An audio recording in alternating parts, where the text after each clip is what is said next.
Bueno, en 1763 se da que Jorge III, el rey de Inglaterra en ese entonces, del Imperio Británico, impone una serie de impuestos conocidas como los Townshend Acts, que estos se puede decir que fueron unas leyes aprobadas por el gobierno que estableció nuevos impuestos, entre ellas, y quitaron algunas libertades a los colonos en ese entonces.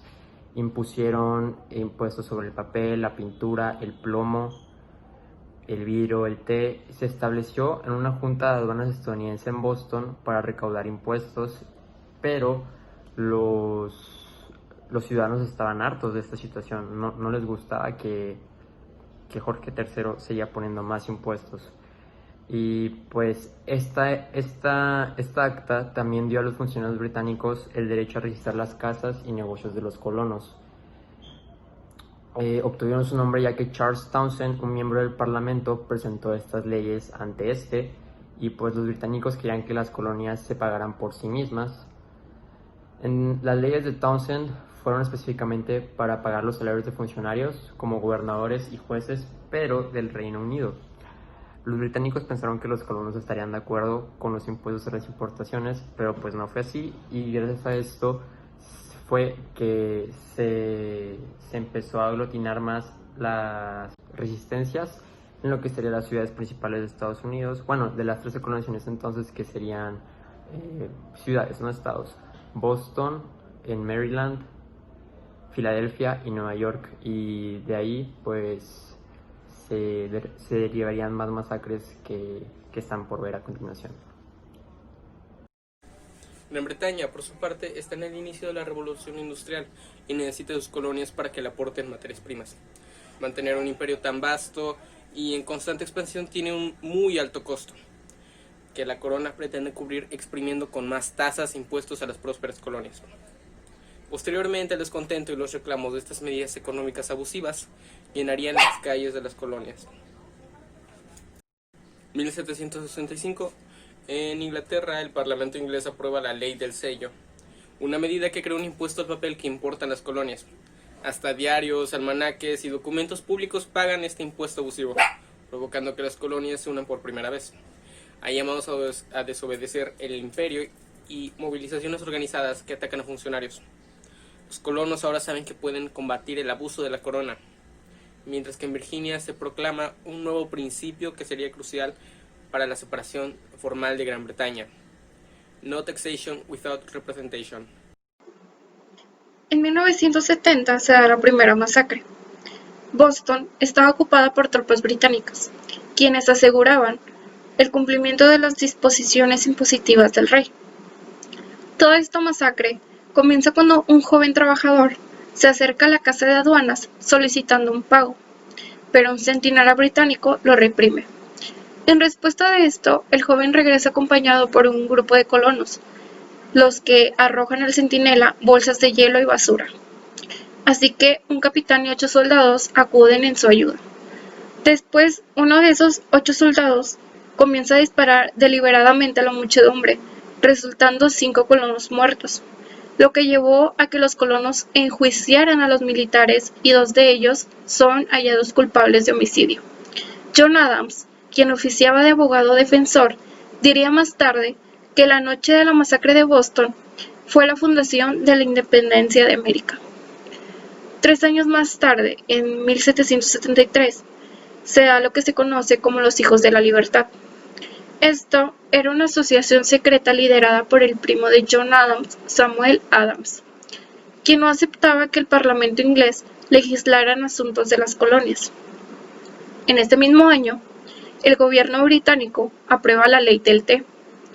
Esta decía que la compañía proveniente de las Indias Orientales puede vender té en las colonias, compitiendo deslealmente con los comerciantes y contrabandistas locales, entre ellos Samuel Adams. Otro acontecimiento importante de este año fue cuando entre 60 y 150 hijos de la libertad se disfrazan de indios y amedrentan a los marineros. Ellos también arrojan 45 toneladas de té por la borda.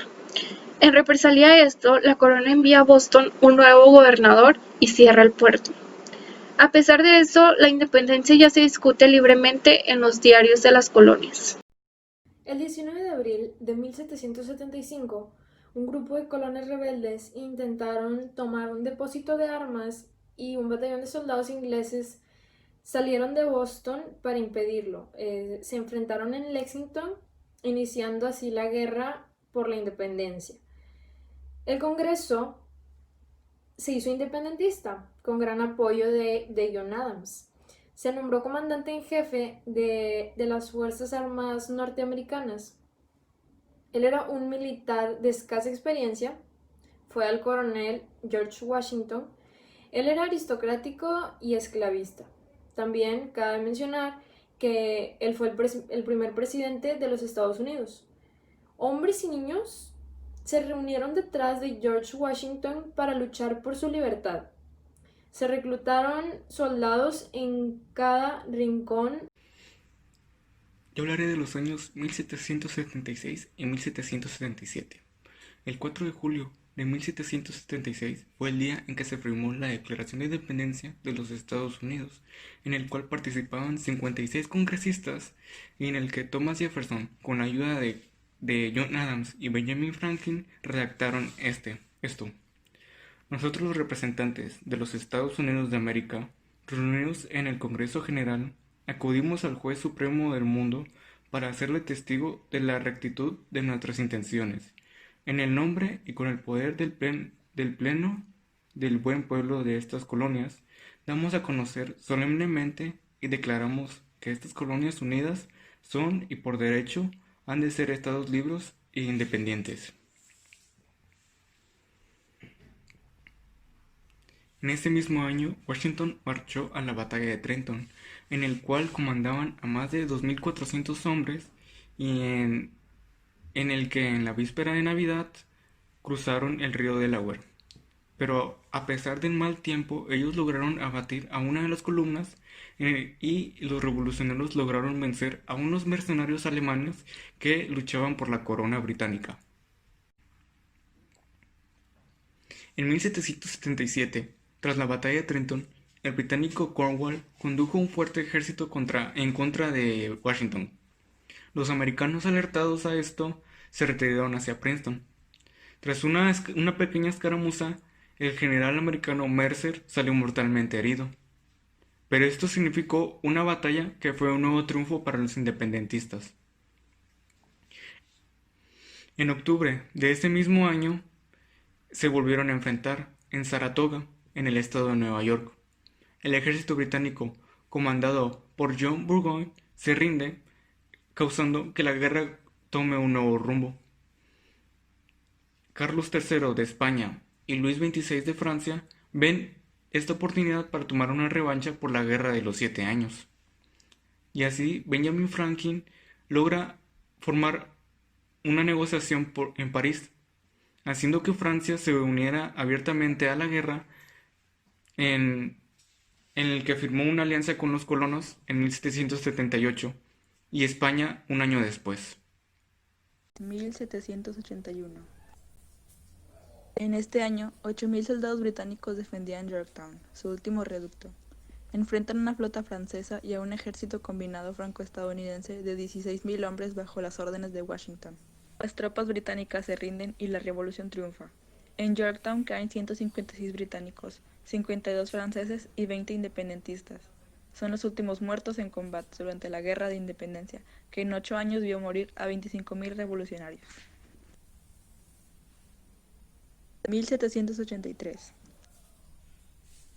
En este año, un contingente de los vencedores viajó a Francia a firmar el Tratado de París. Entre ellos estaban Franklin y John Adams. La revolución independentista de los Estados Unidos sienta las bases de la sociedad liberal e igualitaria. Y con eso se da fin al tema de la Revolución Americana, las 13 colonias.